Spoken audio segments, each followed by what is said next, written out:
So last month, TJ Dillashaw announced that he was going to be giving up his bantamweight belt, and at that point, it sounded like it was going to be a 1 year suspension with the New York Athletic Commission. So it was kind of unclear what the issue was, but you figure if it's just 1 year, it probably isn't like a major violation. It might have just been like a tainted supplement or something to that effect. It turns out that's not the case at all. He is getting a 2 year suspension from USADA, and the substance is EPO. It isn't something that usually gets stuck in supplements. This is something that you generally have to take on your own. He hasn't come out and released a statement on it, but his team's pretty much said, yeah, this is what happened, and we're disappointed by it. So what I'm going to do is I'm going to read through the statement from Sam Calvito, which is one of the just weirdest statements I think I've ever seen. It makes sense from the point of just starting off for Sam. I think his idea going into writing the statement was, here are the two things I want to get across. I want to get across one, what happened with TJ as far as him taking EPO doesn't represent what we do here at the training lab or here at the place that he runs. And then two is that while we're very upset with TJ, we still want to support him and we still want to, kind of help him out. We're not going to kick him to the curb here. So with those two things being the case, this bizarrely poetic statement is what came out of it. So I will do my best to read this and follow along with it. But I don't normally speak this way. So sometimes when you read in a tone that you don't normally speak, and you can kind of mess it up. So here we go. It is with a heavy heart that I, Coach Cal, the owner, founder, and purveyor of the training lab, have recently seen the defeat of one of our family members in recent months. This defeat is not due to the skills and combat savvy of an opponent of flesh, but rather a defeat of the perilous hands of a far more sinister foe, the demon of self-doubt, which haunts each and every one of us at one time or another in our lives. Oh my God, this is so stupid. As a man of few words.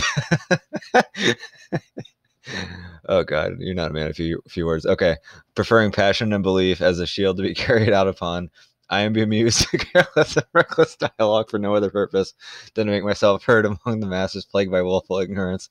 However, there is an appropriate and even required time for this head of the family to speak out, and this is such a time. The training lab in no way condones or encourages our family of athletes worldwide to partake in the perilous downward spiraling helix of what the fuck? Downward spiraling helix of synthetic performance enhancement. To do so is not only harmful to the individual, but also harmful to the brothers, sisters, and other family members who are judged guilty by association. Yet the arena of public scrutiny is heavily weighted down with the enigma of fear for what it does not understand. To that end, the fact remains that the training lab in concept and private practice established itself among Olympic and collegiate wrestlers in the year 2001 and has embarked on the life-changing journey through sport with thousands of athletes spanning almost 2 decades of unparalleled excellence.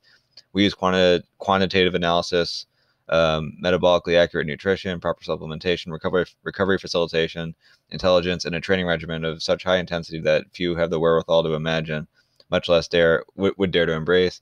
In the same amount of time, our athletes have never failed a single mandated test, well, except for now. Yet reside. Where would he go? This wasn't really done too well. Yet reside among the elite in each of their chosen sports, standing at the top of the podium in character and integrity. The training lab was built on the foundation of integrity, hard work, and most importantly, family. So, in light of recent events, the training lab and its affiliates would first like to thank USADA for upholding the standard of sterling athletic practices and offering tests to ensure the safety and fairness of competitive sports. That being said, we'd also like to thank all those who have come forward at this time to show their genuine concern for all of our athletes, especially TJ Dillashaw, a fallen soldier on the battlefield of public expectation and demand for perfection. Although not right and inexcusable, TJ succumbed to the relentless pressure to win at any cost for the purposes of appeasing his employers, pleasing his fan base, and providing for his family, a sentiment that we can all relate to. He has now accepted the repercussions of his decision, and as such, it is our decision as the Training Lab family to stand beside him in our journey forward. So a couple things here. First off, just bizarrely written statement. I mean, I guess that's how Sam Calvita talks, then so be it. That's his voice. But seems like this one took a handful of drafts for him to finally get out.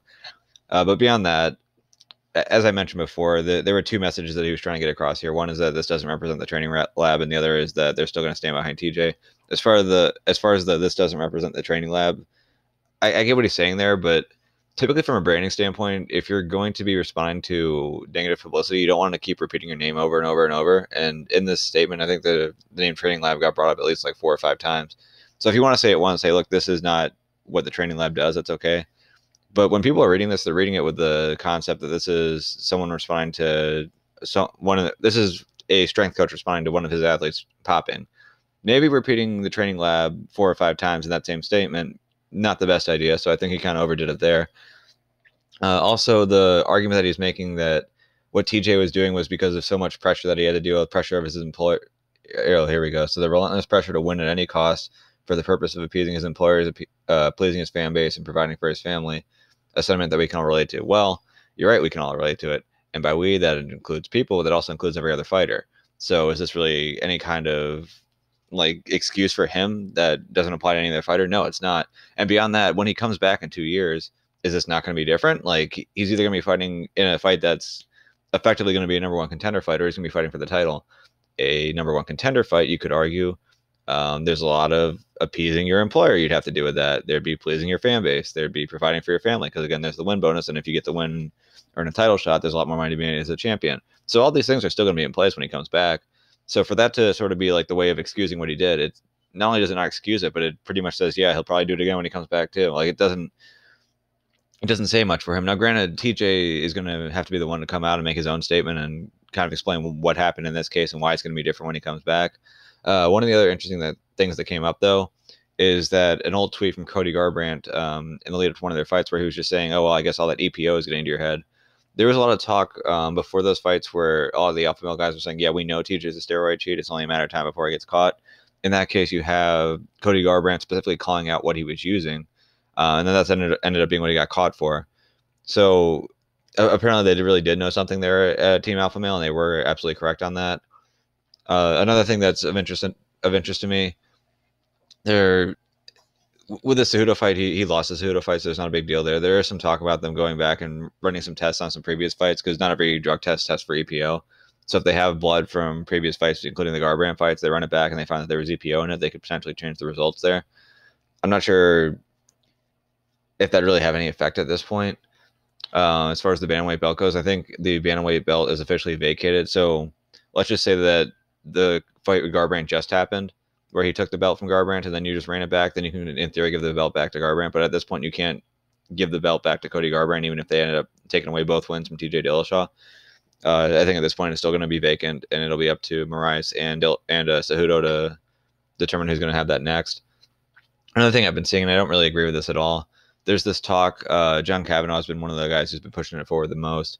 There's this talk about having it so that if you test positive for steroids, not only should the first 2 years be, or the next 2 years be taken away from you, so the time of your suspension, but then also like the previous 2 years, that at least like the wins are taken away. I don't think that makes any sense at all. If you tested clean and you got the win, you got the win. Plus, when you look at why guys do steroids, there are cases like TJ Dillashaw where it sounds like he's probably been doing this entire time. But there are other guys where, like, I think this kind of happened with Anderson Silva too. And maybe Anderson was using before, but Anderson got popped in the fight after he returned from the fight with Chris Weidman. And the relevance there is that in that fight, he suffered a serious injury. And a lot of times when people are taking steroids, there is definitely people who take steroids for performance enhancement, but there are also people who take steroids because it helps them heal faster. I mean, if you've ever had any kind of surgery before, if you've been trying to recover from stuff, you've definitely taken there's a high likelihood that you've taken some substances that have been banned. So if someone was perfectly healthy, was perfectly clean, won a fight, suffered an injury in training camp, but didn't want to miss the fight, so maybe they decided, you know what, I'm going to take this risk. I'm going to try to take this and try to get off on it, and they end up getting caught. Should the previous wins be taken away? No. Plus, there's talk about taking money away from previous fights. Again, is that like any kind of way to live? Like, where you have to like hold on to your previous fights from like the last 2 years just in case something happens in the future, otherwise you're gonna go bankrupt. Like, it just doesn't make any sense. So I think people are overreacting on that end. But for TJ Dillashaw, a bummer here is that this pretty much changed his entire career. And when you look at a lot of his fights, EPO is generally good for an increase in cardio, but a lot of his big wins, like the 2 Cody Garbrandt wins, cardio wasn't really a major factor in either of those. Really, a lot of his big wins just in general, he did have some good 5-round fights, like the 5-round fights with Barao, but all the damage he did in the Barao fights was done early on too. So even though he had the EPO in his system, even though it helped out a lot with him being able to have a bigger gas tank, it's not like a lot of his biggest and best performances have really been pulling off of the gas tank. It seems like it's more of a deal with him being really powerful for the weight class. Maybe there are some other steroids that he's been taking and he hasn't been popped for yet, but as far as EPO specifically, to me, it doesn't entirely taint everything I've seen out of him. And as I mentioned before, he's a highly skilled technical fighter. So while he may be using these drugs as well, that doesn't completely diminish everything he's ever done in his career to this point. So hopefully people can kind of take that with a grain of salt.